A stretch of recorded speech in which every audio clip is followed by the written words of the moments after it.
നമസ്കാരം. National broadcasting news India Gulf റൗണ്ടപ്പിലേക്ക് സ്വാഗതം. UAE-യുടെ 54ാമത് ദേശീയ ദിനം വിപുലമായ ആഘോഷങ്ങളോടെ കൊണ്ടാടാൻ ഒരുങ്ങുന്നു. ഡിസംബർ 2-നും 3-നും പൊതു അവധി പ്രഖ്യാപിച്ചിട്ടുള്ളതിനാൽ ഈദ് അൽ ഇത്തിഹാദ് ആഘോഷങ്ങൾക്കായി രാജ്യത്ത് വലിയ ഒരുക്കങ്ങൾ ആരംഭിച്ചു.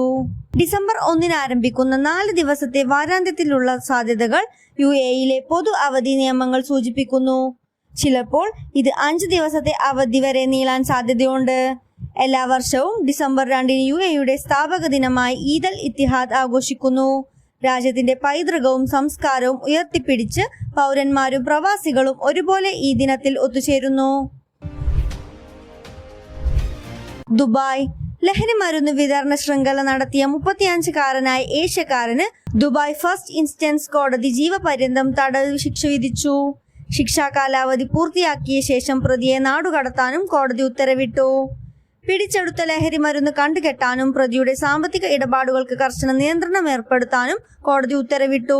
UAE സെൻട്രൽ ബാങ്കിന്റെയും ആഭ്യന്തര മന്ത്രാലയത്തിന്റെയും മുൻകൂർ അനുമതിയില്ലാതെ പ്രതിക്ക് സ്വന്തമായോ മറ്റുള്ളവർ മുഖേനയോ പണം കൈമാറുന്നതിനോ നിക്ഷേപിക്കുന്നതിനോ വിലക്കേർപ്പെടുത്തി.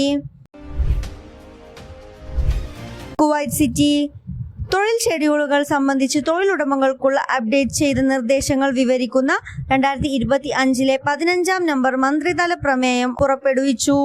പ്രമേയത്തിലെ 1-ാം ആർട്ടിക്കിൾ പ്രകാരം തൊഴിലുടമകൾ ദൈനംദിന പ്രവൃത്തി സമയം, നിർദ്ദിഷ്ട വിശ്രമ സമയങ്ങൾ, ആഴ്ചതോറുമുള്ള വിശ്രമ ദിനങ്ങളും ഔദ്യോഗിക അവധി ദിനങ്ങളും എന്നിവയെ സംബന്ധിച്ചുള്ള വിവരങ്ങൾ നൽകേണ്ടതുണ്ട്.